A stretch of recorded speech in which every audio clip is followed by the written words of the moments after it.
Welcome to the EarthWorks podcast, where our team will share the jargon of carbon from many of our turf friends from the past 30 years. Hi, everybody. This is Joel Simmons, and this is the EarthWorks podcast. We're very excited to announce the hiring of our newest agronomist, who is now covering the Florida and Southeast market.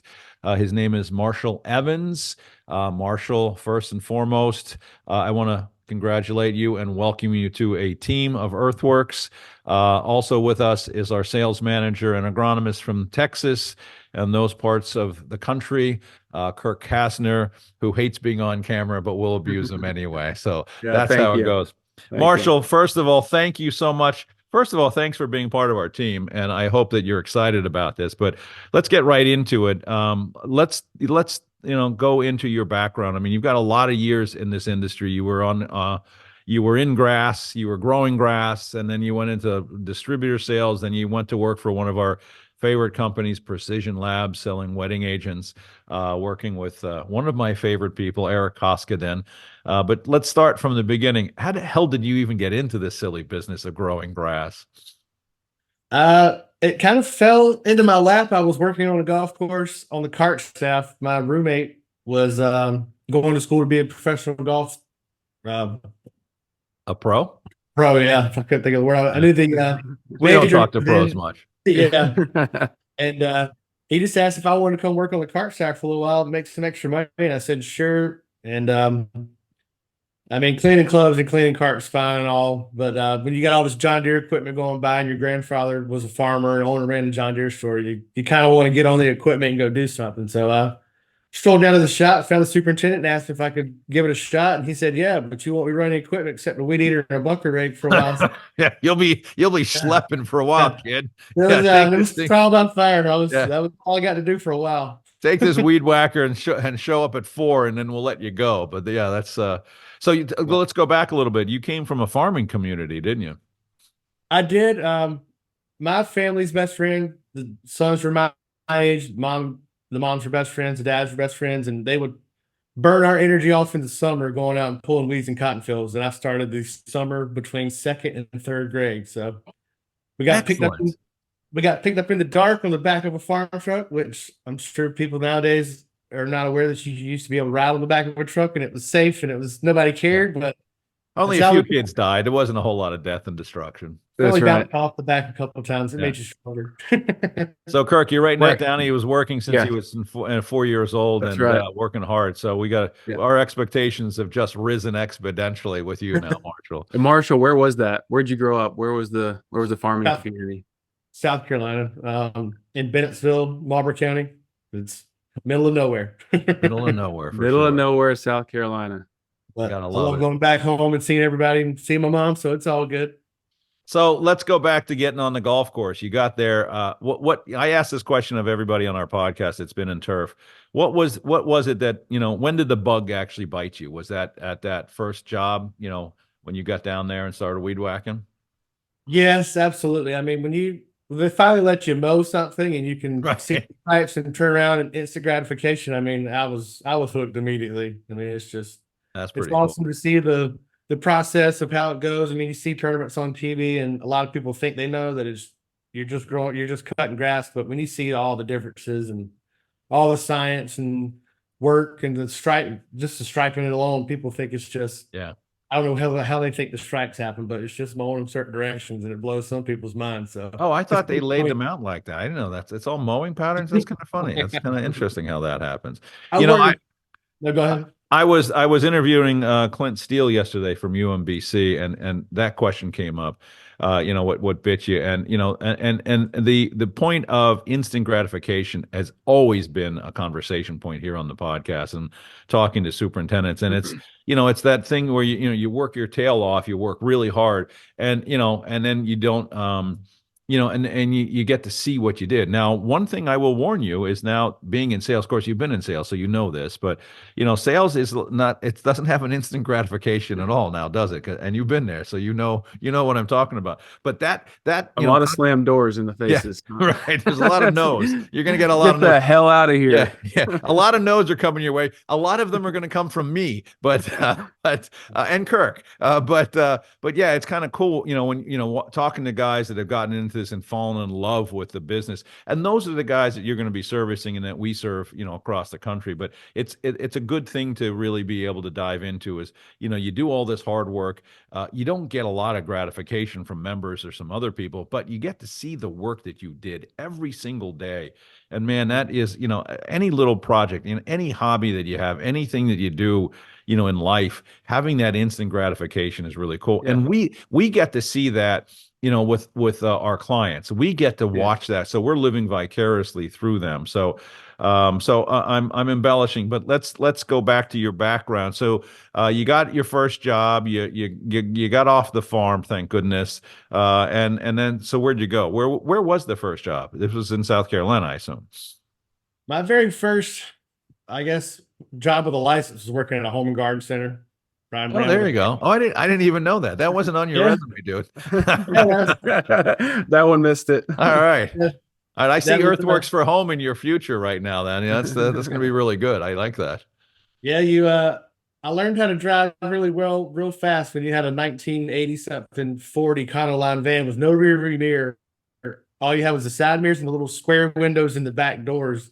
Delivering. Is that what you were doing? Picking up broken down mowers and delivering the fixed ones on a big trailer pull behind. I was like, well, I guess I'll figure out how to back this thing up correctly or not. So, how old are you at this point? 15 or 16. As soon as I got my license, 15. Well, hopefully 16. Although I don't know, South Carolina might be younger. I don't know. There's different rules. There's a lot of banjo playing down there. Yeah. Sorry, I didn't mean that. I was just kidding. You get a banjo and a day license for like a month or so. I don't know what it was. So you're driving a van at 16 and running around pulling mowers in and getting them repaired. Yes, sir. Moving. You ever get pulled over? Not in that. Good. I waited a little while to get pulled over. Let's not go down those stories. But all right. So now where are you going? Where are you going from there? I'm trying to get your whole resume on tape here. For the world. I was doing that and helping one of my high school coaches. We painted the school, and then we started painting houses and working at the home and garden at the same time. Then we did some summers at working at the paper mill back in Bennettsville.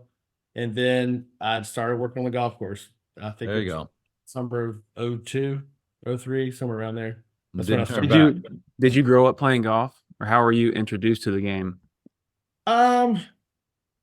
I think I found one of my granddad's old sets of clubs after he passed. It was in the carport somewhere in the closet, and I just started hitting golf balls across the street where I actually broke the neighbor's window with a 7-iron. I didn't think I could hit it that far. I was going to say, I got hold of one shot ever. caught one a little thin, and I was like, I don't think a 7-iron across the street was the best idea, but I didn't know I could hit it that far. So. Yeah, I was going to ask you about that thought process. Let's hit a golf ball at the neighbor's house. That's I think we all have stories like that. Yeah, I think we probably do.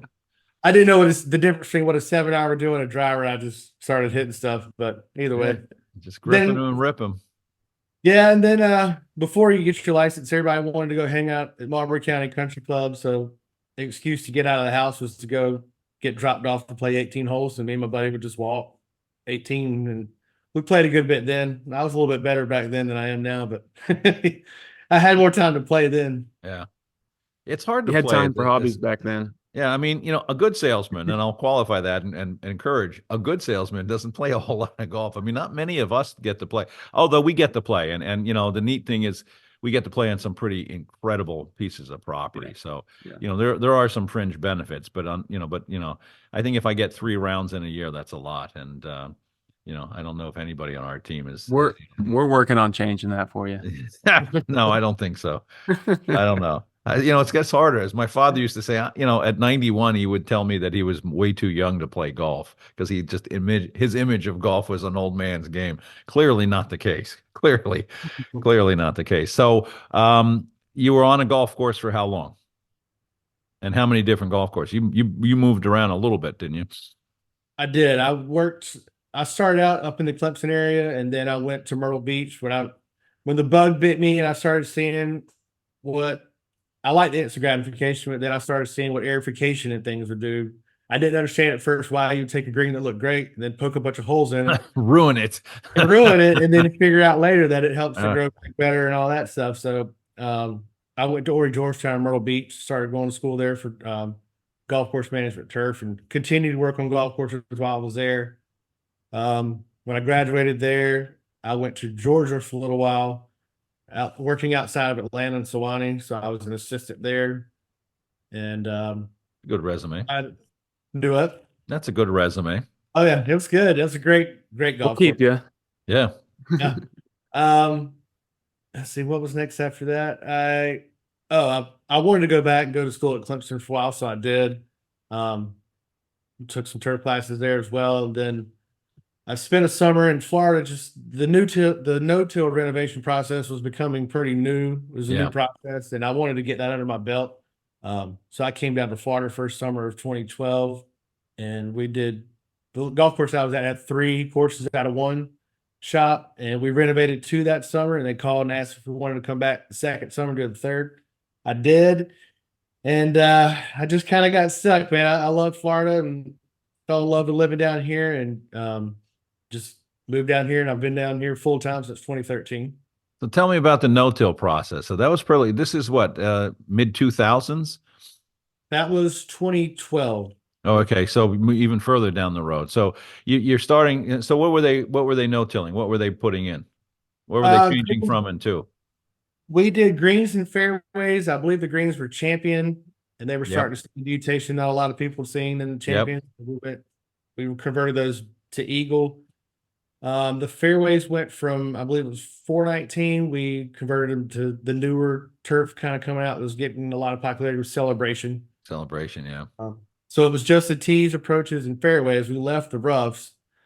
So we went through the whole process of laying down plywood to drive off so you didn't track the roundup, or you try to find a bunker to dive off into. And it was crazy seeing all that. I'm like, how are you gonna? My first day there was the day we sprayed the first round of Roundup.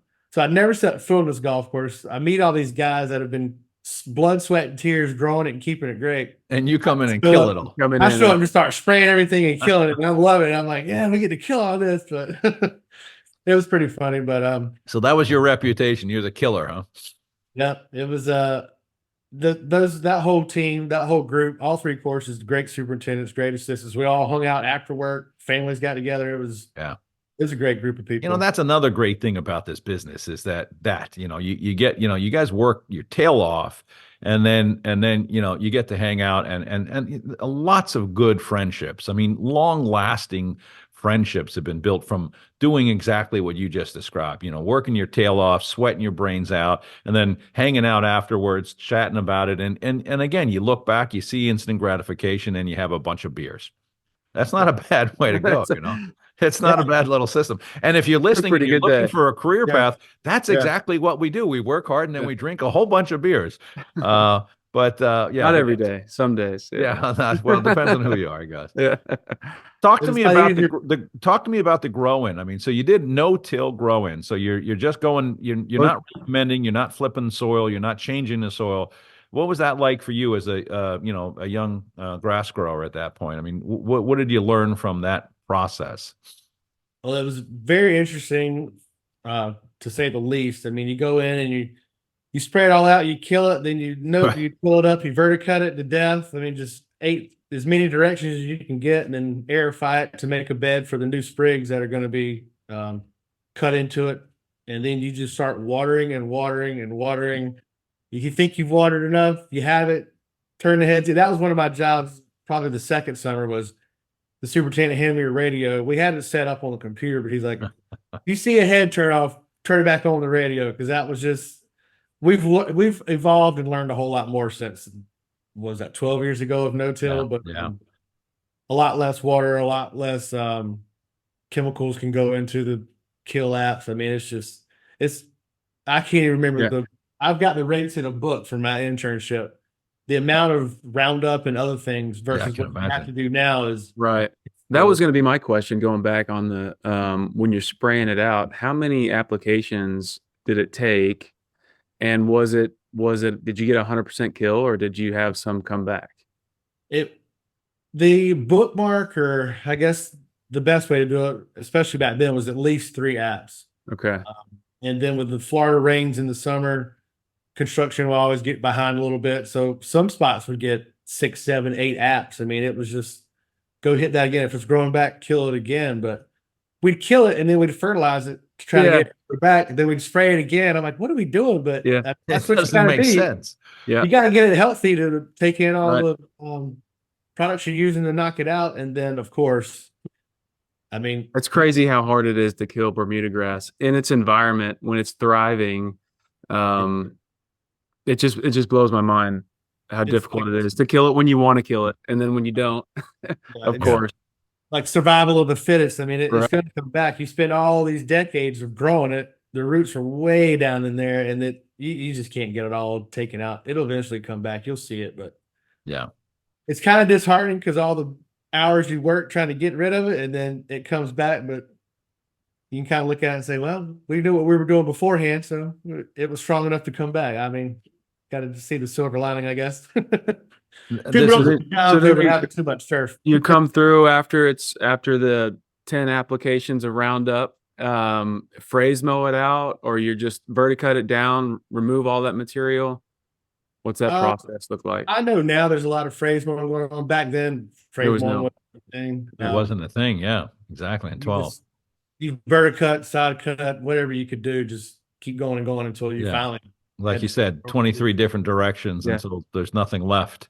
And then the Bermuda grass still grows back, which is just baffling. How does that happen? I assume, and because of the years, but were there any amendments applied into the mix, or they just go sprig and fertilize? No, there was Ronstar apps. But no organic amendments, no mineral amendments, no things like that were put in. I kind of want to say maybe we probably did on the greens a little bit. Yeah. But for the broad, large acreage, I believe I want to say it's like a 15-0-15, something like that. Well, you and I will be talking about that because we do an awful lot of these kind of grow-ins and a lot of construction. But what we've discovered, and again, you being brand new to our team, although in full disclosure, Marshall actually spent I guess a number of dog and pony shows with us where you got to sit into the academy, the EarthWorks Academy, and hear us help people discover how things really work. But by having these kind of amendments in the mix, it just really expedites the grow-in process, and you'll start to discover that in Florida. We're working on a lot of construction projects, so you're gonna get some really good firsthand experience. So where did you go after that growing, after that, project? I stayed on as an assistant. I was hired on as an assistant for a while, and then I moved over to Jupiter Island as an assistant and was there for. It was a cooler place to be. Is that what you're saying? I mean, it was on the water. It was pretty sweet. Yeah, I was going to say, yeah. You don't happen to be a fisherman by any chance, do you? As much as I can possibly get out, definitely. Okay. Yeah, this might be one of the hobbies. It's a great background and it's great scenery, but it also is very frustrating because you're sitting there working all day and people are just going up and down by boats. And they're bringing their boats past you. Bringing up the beer thing again. I'm like, man, I'm ready to get off work. This is get on the water. Yeah. I mean, blue water here. They're wearing their shorts and flip-flops, holding the beer and got a cooler full of fish, and you're still working your butt off. They're over there fishing next to the mangroves on the edge of a golf hole, and you're sweating. They're actually that close? So they're actually on the property. They're in there in the little coves with the trolling motors and fishing and throwing out cast nets and getting stuff right in front of your face. It's like, well, tell me you guys didn't have a rod or two in the back shop and that you threw out at at lunchtime or something. Oh yeah, definitely. Yeah, okay. Especially during the renovation, because we ended up also went through a renovation there as well in 2016. It was way more involved than just a no-till, but some of it was no-till and some of it was just complete redo sections. So you brought some mix into that property? Yeah. They actually, the greens they're still there now. They're from 1998 still. And when they tested them in 2015 to get ready for the renovation, we did the PVC pipe down through it and it spec'd out clean. all we did was scrape off the top 6 to 8 inches, depending on which green it was, back to the original. Yeah. And floated out the approaches and blew them back in. It tested physically clean. Is that what you're saying? Yeah, that's funny. That's a conversation we have a lot. We've had it on this podcast that, what happens a lot of times with these mixes is the things start to float, things start to move. Peat moss moves. It tends to, move and migrate and combine, and you end up, digging up an old green and you see these football size piles of peat moss, and then areas where there's none, the fines start to shift as irrigation and rainwater push the sand down through the profile. The fines start to find a place to be. So I mean, these sand mixes are, they have, their finite amount of time, but it's always good when you can get something like that and you get, a pipe down there and you can see the physical. I mean, we talk about physical, and you're gonna be inundated with a lot of this, but obviously the first step in any construction work that we talk to any client about is, let's get a physical test. I like working with Sam Farrow at Turf Soil Diagnostics and have them do the physics. We do some physics at Logan Labs, but it's not enough to really, establish a grow-in process, but it's, but physics is huge. And if you don't get that right, man, you're screwed. That's got to be perfect. But to be able to test that after the fact and have a good profile that meets USGA specs, man, that's golden, man. That had to be a huge sigh of relief for everybody that looked at that and said, oh my God, I hope this is going to spec out right, because otherwise we're completely screwed, and we've got to come up with another plan or a resume and another job. I'm not sure which, but I mean, it's just another one of those aspects that brings the interest to you, why you want to do all this. I mean, that would be, it was an 18-year-old green, 17-year-old green, and even down to the gravel layer was still clean. I mean, you just wouldn't think something could still be that clean and hold specs that long, but I mean, it's 2024 now, so that's 26-year-old greens. Yeah, exactly. That still had to be a pretty cool experience for you. I mean, you're young in your career, and to be able to go through a complete renovation like that, that's great experience. And it just had to be a lot. I mean, everybody we get, everybody we talk to in the business, everybody we get on the podcast that's doing construction, you can see the excitement. It's like, they write a nice note to their wife saying, hey, I'll see you in 6 months. And then they just go off and play in the dirt for 6 months. But, and it's work on work on work, and, just exhausting, and 7 days a week, 12, 15-hour days. But everybody when you're done with that, talk about instant gratification. When you're done with that and you got this brand new golf course, I can't imagine a better feeling than seeing, finishing a complete renovation, looking at it and saying, wow, and I can point to a dozen places that I can tell you definitively that if you were brought onto this property blindfolded and you didn't know where you were, and you had known the property before, you wouldn't know where you were. Congressional Country Club's one of those with Pete Went. I mean, that property went through such a change with Andrew Green's work. And, if you didn't see the clubhouse and you were standing on the property blindfolded and nobody told you where you were and you knew it real well, you probably wouldn't know it. So can you imagine the gratification of sitting back and saying, when it's all done, wow, look what we did. This is so cool. And you got to do it. It's awesome. I was a part of, I counted up the other day, it's a total of 5 renovations I've been a part of. Wow. So That's incredible. Dude, you got to learn how to write a resume better. I just hired you, and I had no idea that you had all this stuff on your back. It's in there. It's in there. You just forgot. Maybe I just didn't read it. Yeah. I wasn't going to say it on the podcast, but yeah. Careful now. Because I did one at Clemson, and one of the courses up in the Clemson area. Then the three that I started down here. The no-tills. Yeah. We did the 5th one. That was my 5th one at Jupiter Island 16. No, that's cool. So go from what it was like before, you kill it all, you move all this dirt, you dig stuff up, you reshape stuff, and then you grow it back in.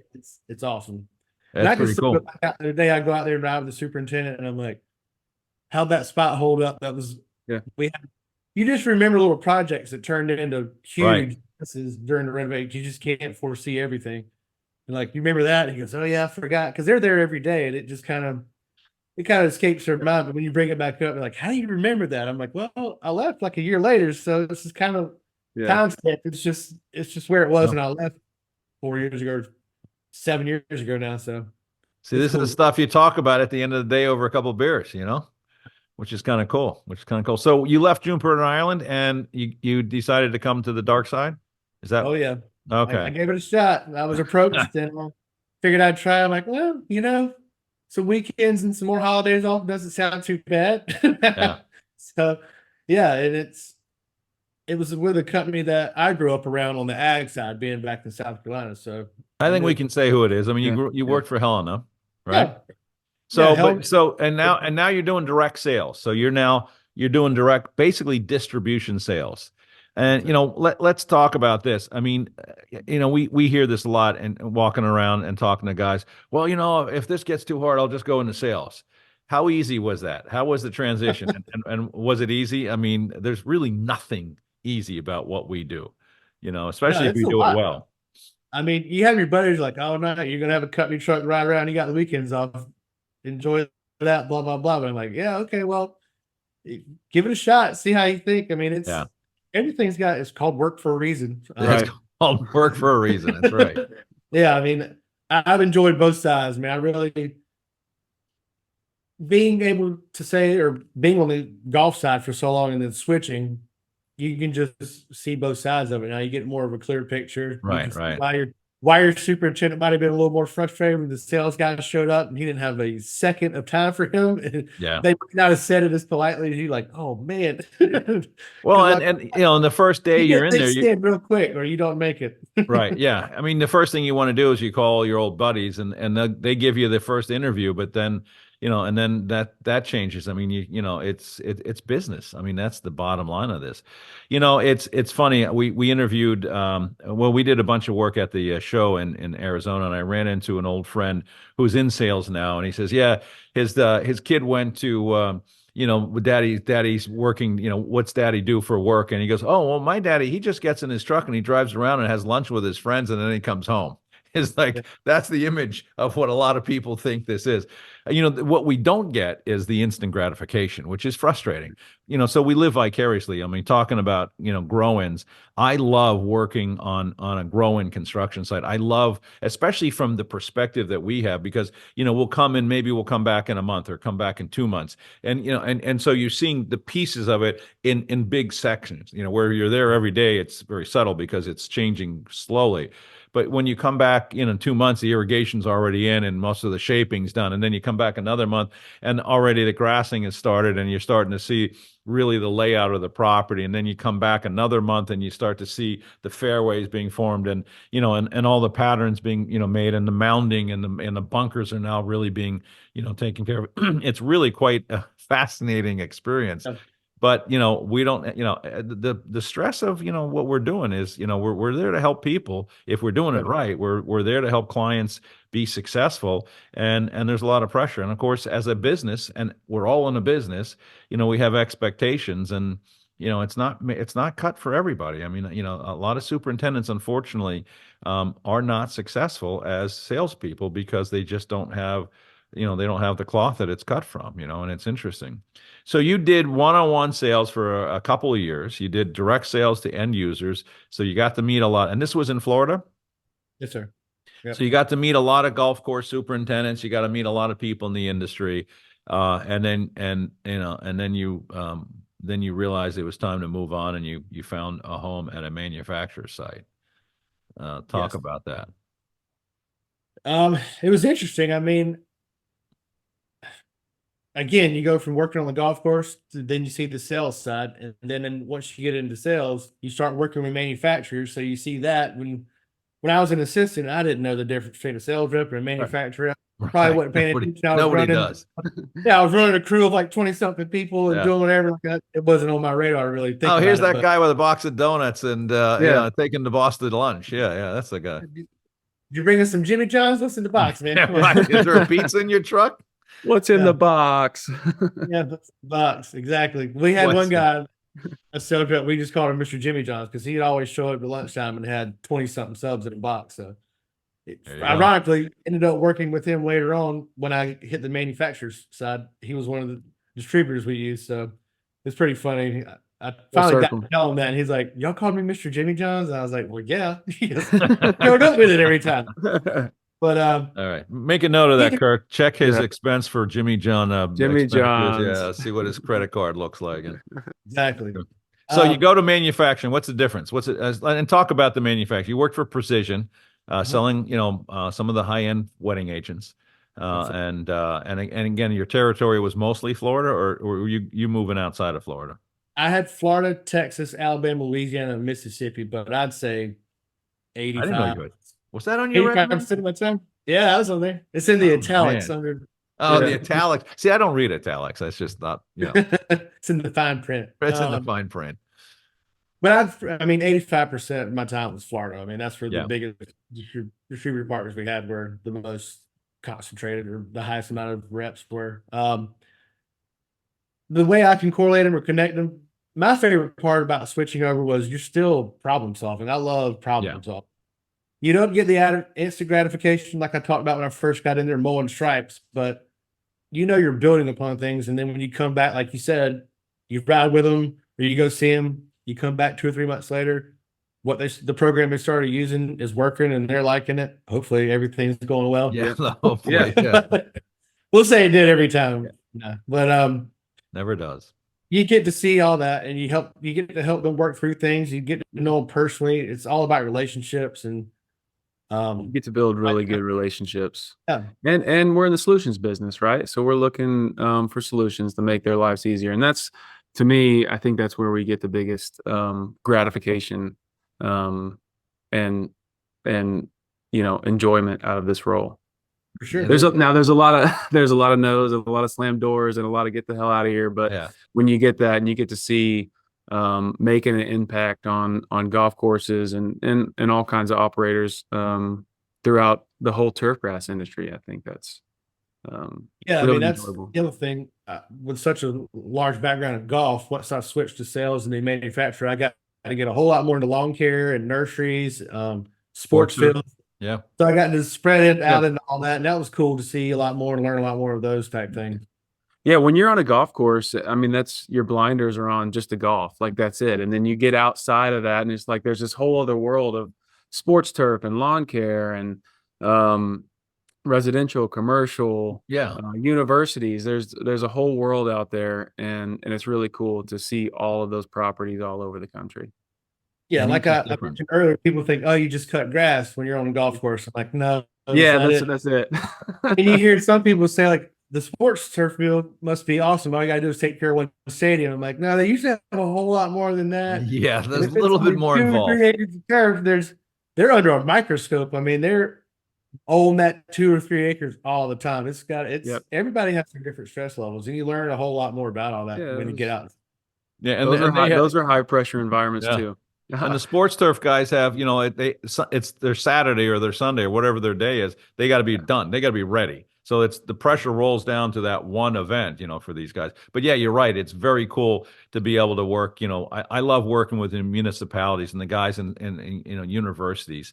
That's some of my favorite work. Is you get to see everything: the horticulture, the hanging baskets, the turf, the sports fields. I mean, it's every little thing in one little location, which is very and how they're cool. using that as a recruitment tool, and making these universities and high schools so beautiful for the public, for the students, for their parents, for what they do for graduation. That all of that stuff I did never, when I was on the golf course, it wasn't even on my radar at all.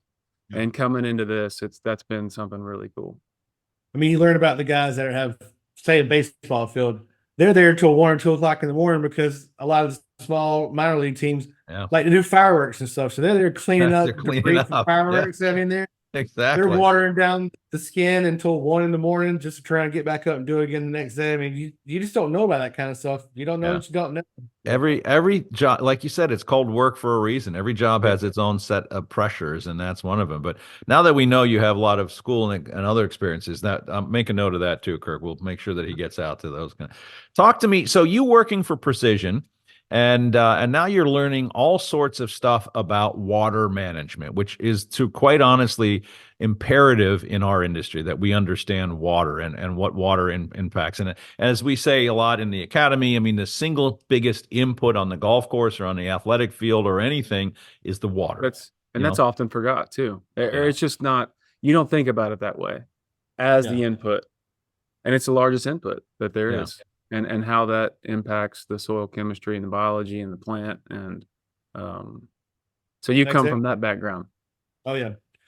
It's kind of like when you and Eric were doing those academies, and I was attending. It's kind of like the yin and yang y'all talking about. Yeah. We go first, and y'all go second, and it helps. I mean, Oh you man, need it to was know. a great partnership. I mean, and Eric Koskinen, who is was your boss and is now still in the business with Aquatrolls. He was one of our early adapters in EarthWorks as a golf course superintendent. And I tell this story. He's heard it many times. I've even said it on the podcast. But when we first introduced Protein Plus, we're trying to get it out at 5 ounces, and it's nitrogen. I don't know what it's gonna, what the threshold is of burn.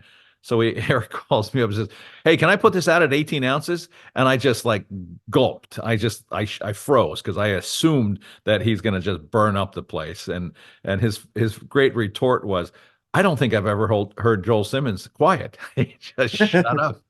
But he was an early innovator and really could make it work, and it was really cool. But talk to me about the water thing, because we're going to pick your brain a lot on this, because water is important to us. It may not be our great strength. I mean, we get it, and we certainly have had a lot of people here on the podcast talking water. But with your background in water, especially in where you are, the influences. I mean, what are most of the waters like in Florida? I mean, I can imagine that they're a little bit different top to bottom, but I imagine there's also a lot of similarities. What's water look like where you are? They're usually pretty rough. Usually high pH, high bicarbonates. Yeah, I mean, you get plenty of places that it's really not too terrible. A lot of effluent water, but sometimes even that can be too clean. You can just be stripping. So, but like we're going to talk about some more. I mean, you get certain chemicals or liquids that need to go out at a certain pH level, they work better. If you're out there and you're not testing your water, you're slinging a high pH water and mixing with it, you're just spraying expensive water. I mean, you're really not getting the effectiveness of it. You're losing the efficacy a lot. So, as somebody that focused on water, did you get into a lot of places where they weren't testing their water on a regular basis? Was that common? There were some that didn't do it, but mostly you just found they just hadn't done it recently. They just weren't doing it quite often enough. They thought maybe once or twice a year was enough. I'd like to say once a quarter is pretty good, because of the change of seasons. You get a lot of rain, certain times it gets super hot. It actually does get kind of cold in Florida. It was 40 something degrees this morning. Cold. That's why I got my sleeves on. But yeah. I mean, you just learn a lot. And exactly. We were freezing in Daytona yesterday, but that's another story. That's another story. A lot of, like I said, with the lawn care, you learn a lot more when you start doing those things.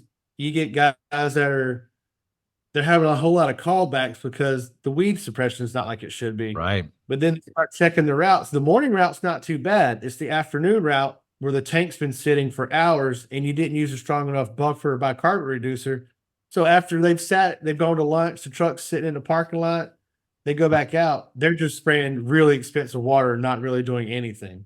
So when you treat the water, they were getting 25 to 40% less callbacks. I mean, it's overnight. I mean, the effects of the pH. That's a great story. I mean, I can see that being pretty common, especially in lawn care. I mean, it's one thing on the golf course or in an athletic complex, but a lawn care operator to manage his water, first of all, they're probably pulling water from off the road somewhere or wherever they're popping in and out of.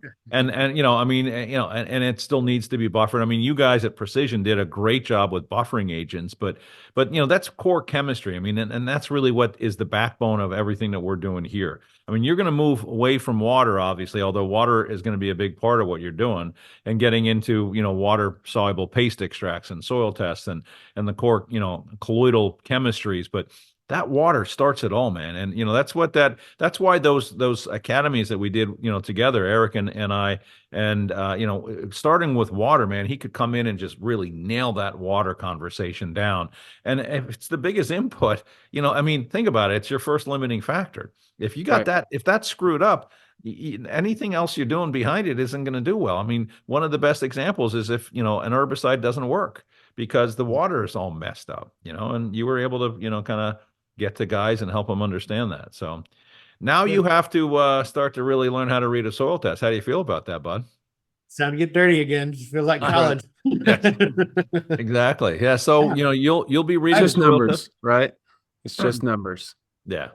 What is on that page anyway? Yeah. I've got a whole EarthWorks Academy book over here. There you go. And we're actually going to be, I guess, we're recording this on a Tuesday. On this Thursday, you and I and Jack Higgins will be together at an academy. So I might pull you up to do the water piece of it. That'll be a good way to put you on the spot. I like that idea. It's All right. just coming to my head right now, but I'll lean on you a little bit. But it's kind of neat because what you guys were doing was a lot of cool stuff. I mean, you were learning and learning. I learned a lot. I mean, sitting in those meetings with you guys and really having somebody just completely focused on water management was really eye-opening in a lot of cases, and I learned a lot from that conversation. So bringing that to the table, to this market that you're in, learning the soil chemistry, learning what water-soluble paste extracts are going to do. These are the things that you're going to be having conversations with clients. And and I've said this to you when we first started talking. When we first, as EarthWorks, when we first came into Florida, we really thought that because of the nature of the light, sandy, low CEC soils, what we do would take, there would be a long cycle before we could actually see big results. And we were dead wrong. I mean, we were completely wrong. And what we have found is that, those light sandy soils are so desperate for biology. They're so desperate for food so that they can mineral, right? And minerals. I mean, yeah. Exactly. So, yeah. Right. Sorry. One of the big things that Jerry Brunetti really preached when we built this company was the remineralization concept, and where it's most powerful is in these light sandy soils. So, we talk base saturation. We get a lot of criticism because a lot of academics don't understand what the hell it is we're talking about.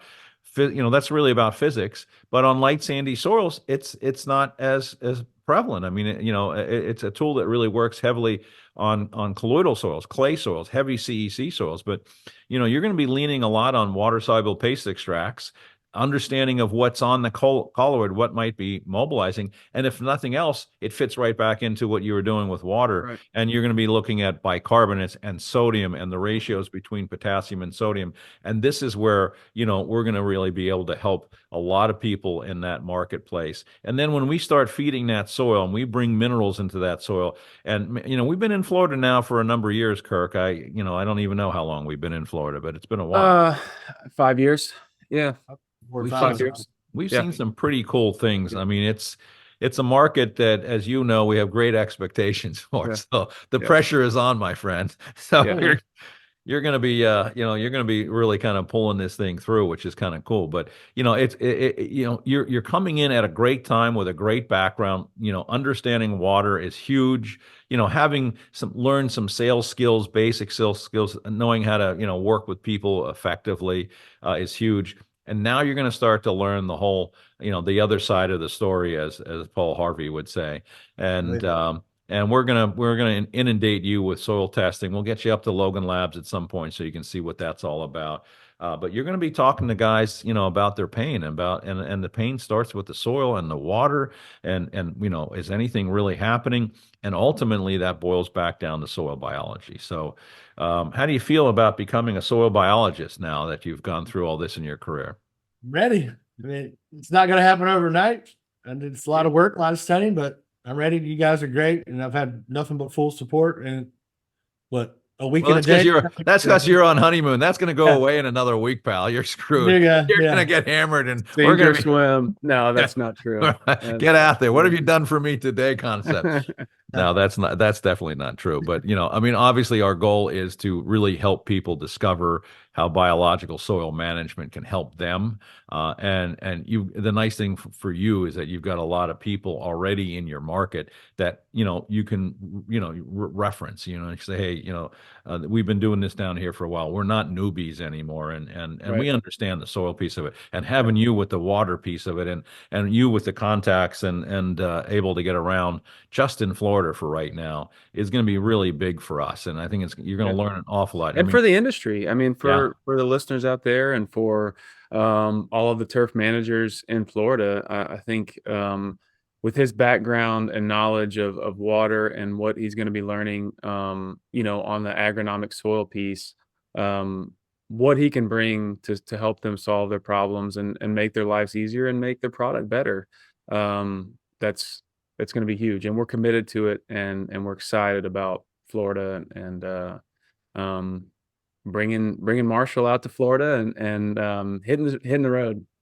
So I'm coming down this week. Kirk's coming down next week, and then the week after that. So I'm starting to feel that there's going to be a lot of vacationing happening at your bequest, in Florida here. I just found out one of my best friends is moving down to Tampa area, so I think I'm going to be spending some time with you, brother. And I'm not sure you're going to be happy about that, but we'll eat well. We'll eat well, and that's there'll be a couple bourbons involved probably, but. And keep the boat fueled up. Yeah, exactly.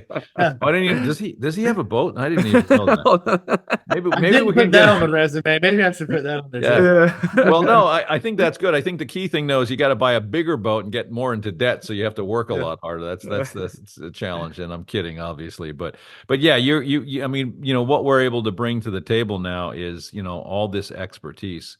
Water and soils and biology and all that kind of stuff. So anything scaring you? I haven't asked you this yet since you've been on board now a couple of weeks, but anything that you're scared about? What do you think you're going to work on the hardest from, out of, because you're really just getting your feet wet in this thing. What's exciting? What's one weekend? Yeah, one weekend. I mean, obviously the products, I mean, that's just a no-brainer, but really get back into diving into the soil tests and reading them and the pastry soil paste tests. I mean, getting all that going again. Like I said a little while ago, it's going to be like being back in college and lab again. But I mean, that was the interesting stuff. Labs were the ones you like to go to, sitting in boring class all day, not being able to move around was what you hated. But the labs were what I like moving. I like being outside. I like moving around. So getting back and doing things like that is going to be. So you don't want to sit through the academy. Is that what you're trying to tell me? Is that you just rather get out there in the field pulling plugs and talking to guys? Well, when you're a part of it, it's different. When you get to interact and do stuff. In class, it was kind of like you just sat there and you listen. I mean, some classes were more interactive than others, and those are the ones that I enjoyed a lot more. Yeah. But the academies are great, like you said. And then when you can tie it all together, you can sit to the academy, and then you can take that out in the field and apply it. Like in a lab, right? So I mean, that's the cool part that brings it all together. Yep. Exactly. My brain is spinning here because I got him on an academy. Right? I got him in an academy Thursday. I can see where I'm going to really embarrass the hell out of him and bring him up and say, "Look, you got to talk about water and all that kind of stuff." I'll be kind. I'll be gentle. How's that? I heard Eric's down in the South this week. So oh, really? Let's get him. He's somewhere down here. I heard, but yeah. That's too funny. So you're going to be hitting the road. You're going to be back on, I mean, a lot of people know you obviously from your work at Precision and at Helena. So you're going to be back and visiting superintendents, working with our distributor partners and just getting out there and a lot of things that, you can bring a lot to the table, which is good. So, it's funny. I said this to Kevin Hicks when he joined our team. And, I needless to say, Kevin Hicks, 25 years experience. I have the utmost of respect. And I've always said to him, and he's very humble. And I said, Kevin, there's not a guy in this industry that wouldn't want you to come into his door and sit down and share stories and give some advice, and with your background and what you're going to gain in the next couple of years working with us, you're going to be in the same position. I mean, you're going to be able to bring a lot to the table, and one thing that I can say comfortably, and it's part of our culture, is that, we're not walking in the door with a bag of sales sheets. We're walking in the door and saying, how's things going? What kind of pain do you have? What can we do to help? And that's really where I think all of us really get satisfaction. And I know you were doing that, at your last job, and I'm expecting you to do that in your current job. But that's part of the fun of what this is. And, and anybody listening, what we want to be able to do is help you guys discover, how soil management works, what biological soil management works. Having somebody walking in your door like Marshall is going to make a big difference in just being able to talk about all of that and really be able to, share some of the science that we've learned. And the neat thing, and you kind of saw this Monday, Marshall. you got on our Monday morning call, and Lawrence Mayhew was there, and I saw your head spinning. I think I think you actually did that at one point. I saw smoke. I saw smoke coming. I think it was the right ear. I wasn't sure which it's one. fun. I still do that. Like, it's just unbelievable. His brain and what he knows. It's just it blows my mind, and it just shows you the bench that we have. On our team. It's incredible.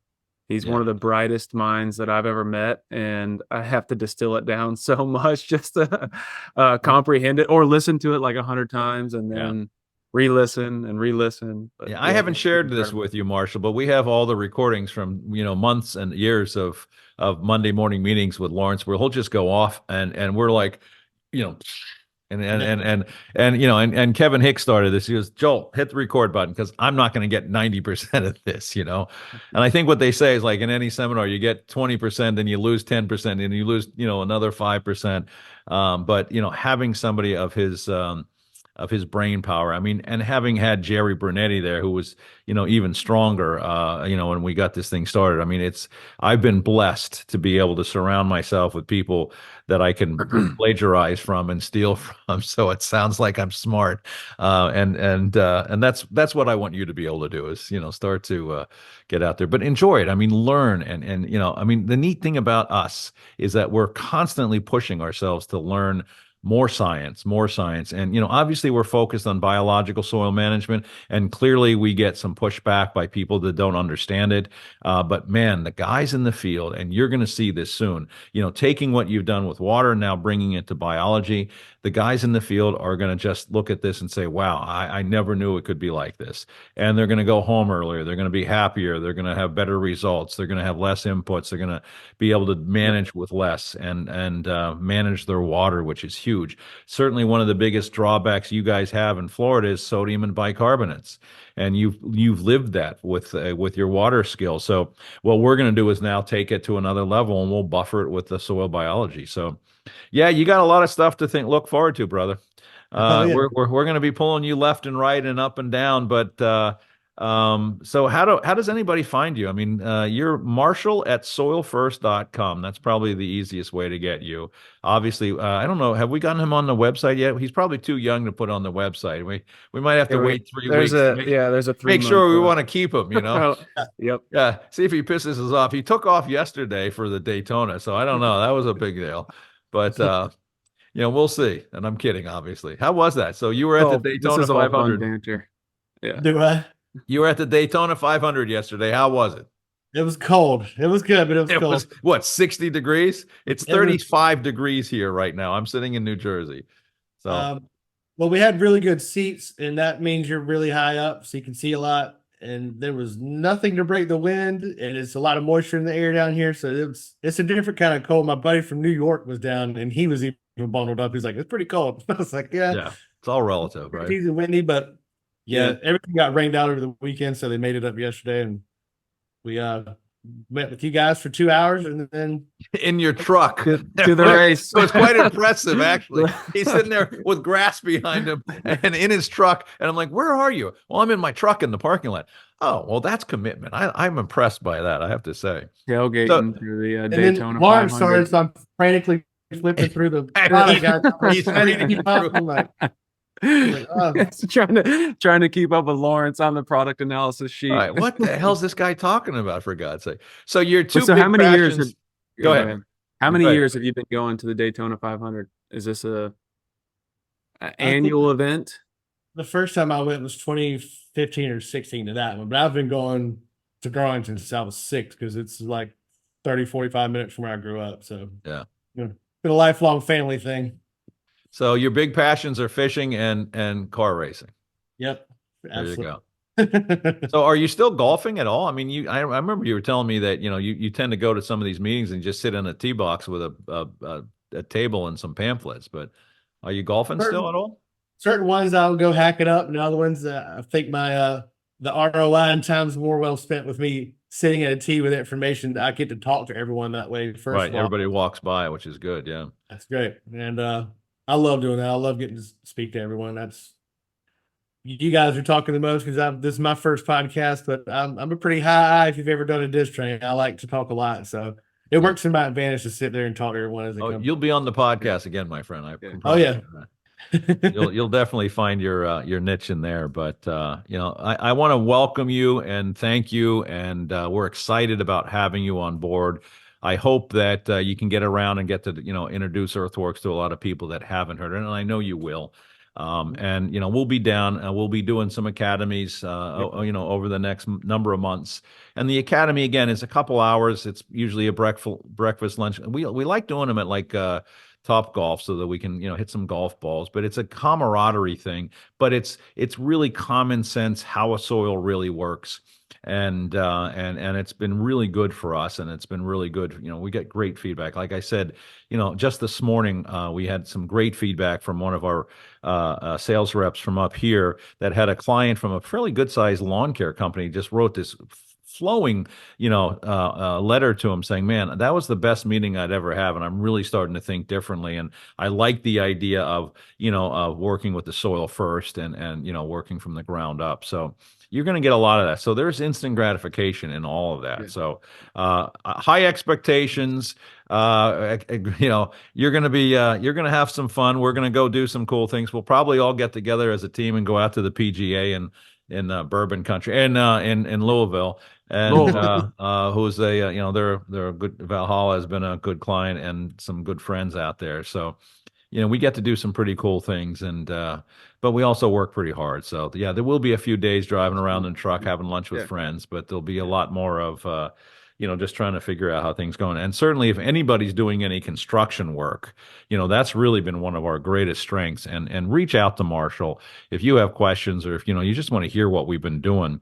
He will be able to facilitate all that information. And I think there's 500. There's a lot of construction going on. I was gonna say there's 500 courses being built in your neighborhood right now. So I think that's why. I'm here. That's for sure. Really good. Kirk, anything else you want to pass on to Mr. Evans? Like I said, I'm so excited and thrilled to have you on the team, have you in Florida, and get out there and spend some time with you. And I know that you're going to make a big impact on all of our customers out there, making their lives easier, and just being a good resource for them. With your background, I think it's going to be a no-brainer. So we're going to be there. I'll be there next week. I'll be and there the following this week. And then so you'll be seeing us in Florida frequently. And like Joel said, we got a number of probably 4 or 5 soil academies coming up throughout April, May, and probably into June. Marshall will have all that information. Wonderful class, and please come see us. Absolutely. Welcome aboard, my friend. Thank you all very much for bringing me on, and I'm looking forward to it. Like I said, or like we've talked about in this whole podcast, I've been going on for about 4 years now, and it's been great. So it was. Yeah, we're coming up on 200. We're going to be at 200 in a couple of weeks, so we're pretty excied about that. I'm surprised you didn't want to save me for the 200 episode, but I mean, well, we thought about it, but we're not sure you're still going to be with us. No, you'll be good. You'll be good. We'll see. We don't know. We talked about it yesterday. We're gonna have to try to do something special for 200. So we're gonna try to talk to some of the folks that have been with us already. So I don't know. We're still working that out, but yeah, hopefully you'll get a chance to do some of these things as well again. And that, my friends, is the EarthWorks podcast. If you are not a subscriber, please subscribe. And that way we can get you information prior to us putting this out, and you'll be informed as to who we're talking to. And we've had some great people, and we're going to continue to have great people. And we won't always talk about ourselves like we did today. But Marshall, welcome aboard. We're looking forward to it, and I'll see you in 2 days.